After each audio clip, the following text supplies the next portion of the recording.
Hey guys, I know that this setup's a little strange. Um, it's just for lighting purposes, and honestly, I just wanted to do a quick episode with you because I just got finished watching a like 4 episode series on Netflix called Encounters, and it kind of, it's interesting. The 4 different episodes, obviously, so they cover 4 different topics, yet they're all really, connected as everything seems to be. But the first episode's called Messengers. I'm just going to give you a brief overview of it just so I can sort of titilize you to go watch it because it's actually quite interesting. And I learned a bunch of new stuff. I'm also kind of set up like this because I'm going to be using a lot of pictures. And when I'm talking to you and I'm too close, it's like I feel like I'm sort of limited to what I can show you. So let's just roll with it, shall we? There are more important things in life, right? Like some of this stuff. The first episode called Messengers, it mostly focuses on eyewitness accounts that happened back in 2008 in Central Texas. And these witnesses actually they go into a lot of what the media reported and how it was reported, these sightings, these witnesses saw and they came forward and talked about. But then it also talked about the ridicule, which we've all, we've covered this at exhaustion actually. And I feel so badly every time I watch something where people are saying that, all they wanted to do is report what they saw and get some answers. And, instead it turns into a circus environment. And these people are threatened, even, to some extent. They lose jobs. In one instance, this woman came forward and wanted to talk about what she saw. She was a reporter for a newspaper, and it turned out she lost her job.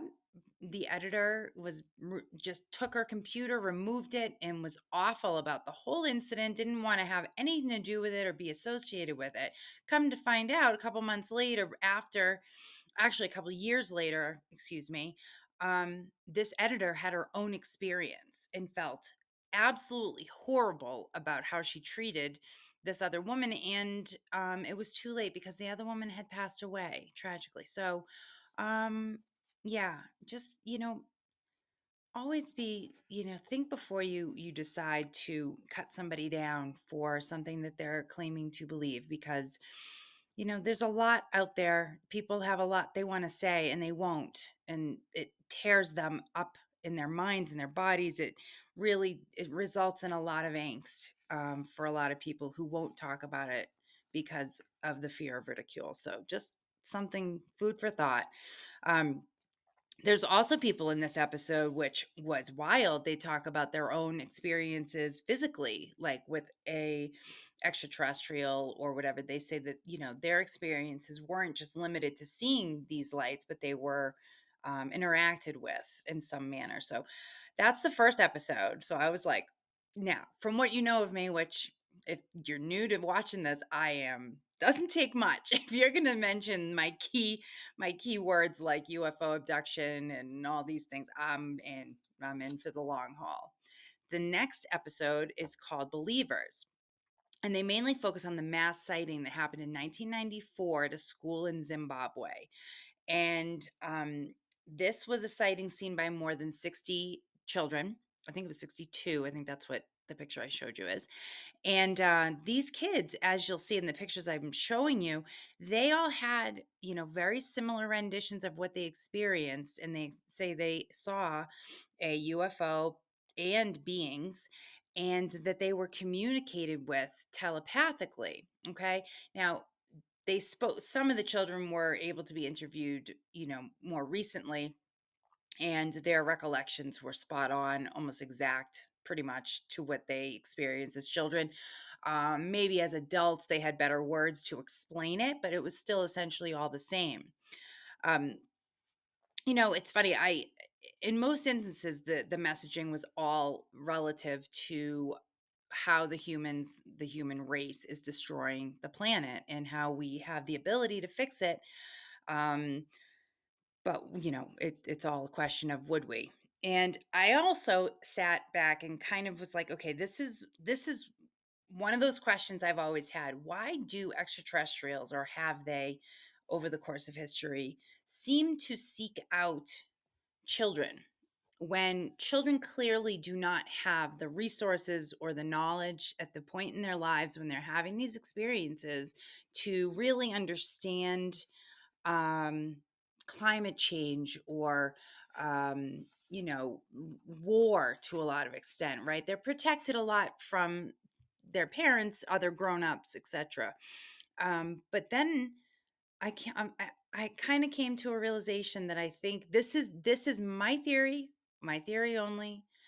But I think children are chosen because their conscious, subconscious minds, their experiences to the few years they've been in their existence, they haven't clouded their minds with things like adults have. We've really muddied up, if you will, what we perceive as the world around us, right? We've got skepticism now, we've got doubts, we've got hatred, we've got resistance, we've got, war, all these things that we've created as we've grown into these adults, and honestly, it's all the stuff that's like making our minds almost like an episode of Hoarders. It's like we need to, instead of staying stagnant as these, just saturated negativity in our heads, in our consciousness, it's like if we kind of let go of, or made a conscious choice to let go of the things that have always sort of held us down or held us back, like children, they don't, like, almost becoming childlike again. You get back your innocence when you decide to believe things that maybe are unbelievable, right? To maybe any other person. It's a freeing feeling when you can say that you have a belief in something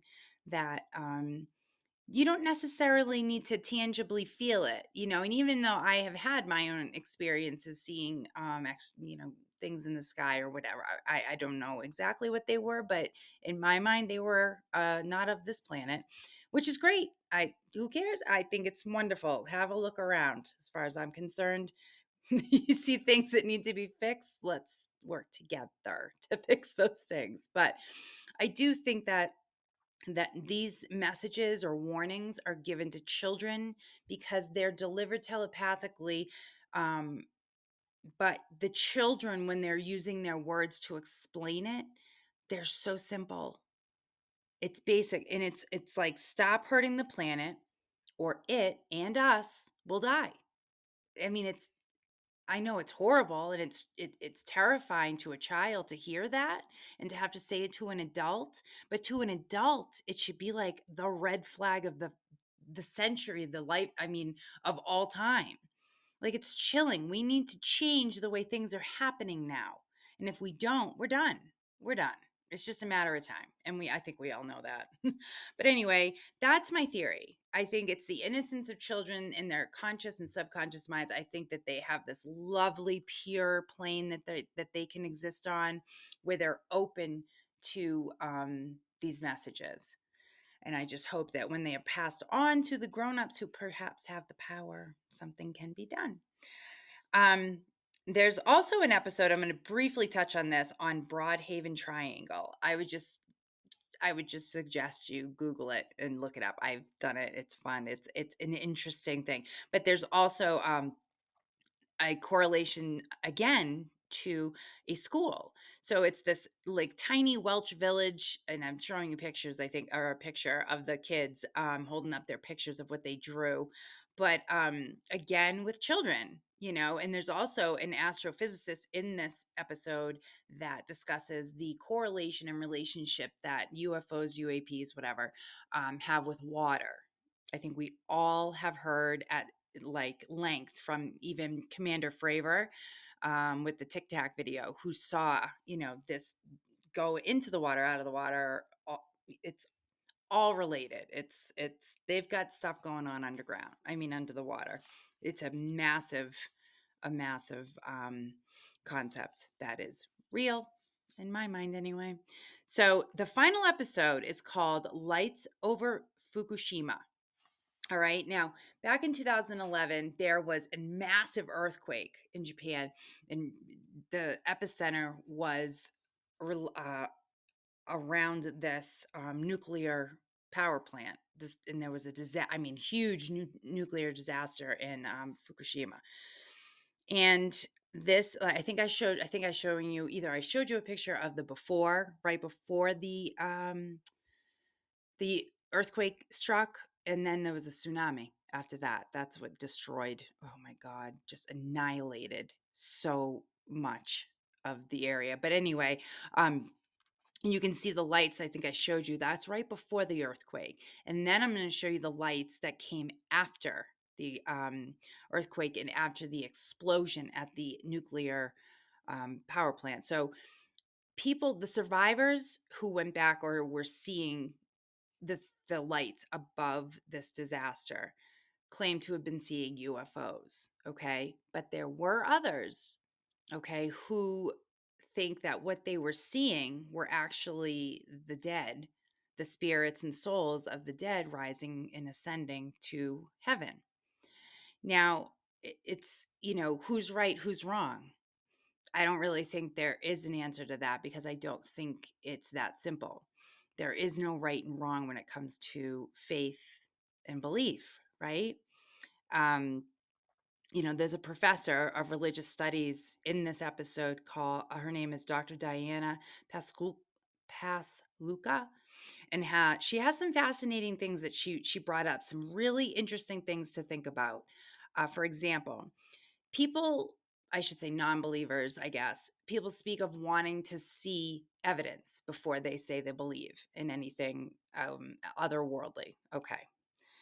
But she finds it very interesting when people who are of, say, the Catholic faith, okay, believe in, for example, the Saint Francis, who claimed to have, I think I want to get this right because she used the word, I want to use her words, not mine, because I'm not, as we all know, I am not a religious person. I have belief and I don't know how I feel about faith. But um, so what she's basically saying is a lot of people who are extraordinarily religious and have this belief and faith and all these wonderful things, but they believe and have these feelings with no evidence. None. I mean, and there is some evidence for UFOs. So she finds it very interesting that these same people won't believe, right, in the UFOs using their same faith and belief. But she uses she talks about eyewitness accounts of what Catholics call the stigmata. For example, when St. Francis claimed to have seen a torch in the sky above that emitted some sort of light, basically describing being zapped by beams of light and then receiving again what is they refer to as the wounds of Christ, or better known as the stigmata. And then also, she wants to bring up the point of like Christ being seen walking on water, eyewitness accounts only, no physical evidence, eyewitness accounts only, that are unbelievable claims and are accepted without question. So her question begs again, why wouldn't those non believers in UFOs believe without evidence? Where's their faith for that? So she thinks, that's something to sit with and I'll tell you what, she's right. It made me sit, I mean, I'm not even religious, and I sat and thought, my God, she's right. That's a really good point. But anyway, I also wanted to bring up something that was brought into this episode called light language. Okay. There's a Japanese woman that claims to speak with aliens. She also claims to be one, an alien, and that she claims to have come back to witness the ascension here on Earth, which through my research over the years, I have found this year, 2032, seems to be the year that is repeated quite a bit. Of course, speculation only. I do not have proof for it, but that is the year that I keep hearing over and over again. Um, she said that she's just here to witness it. She thinks it's so she came back for that because there's a lot of reincarnation belief with the Japanese as well. Um, but by definition, Light language is a form of sound healing that can help us connect with higher realms of consciousness. Ding, ding, ding. It can be expressed through voice, hands, or body. Light language communicates with the soul. Now, again, I've talked about this. I think we have these vessels, these exoskeletons, and all these things, and we experience all these things in this kind of existence, this dimension. But I do believe that our souls are the things that connect us all. I really do. So, that again, my belief doesn't have to be anybody else's. So, I think there's a lot of cool stuff here. And I really think I cannot recommend it enough. I think that you should go and sit down for a rainy day. It's, there's 4 episodes. It's probably about a little under 4 hours of watching. And, they're separate yet connected episodes. And I think you'll get a nice, um, uh, they end on a really kind of interesting note, and I think that you'll enjoy it. And until next time, I hope you're all doing great, and I think it'd be wonderful if you were all staying happy and healthy, and stay weird and take care. Bye.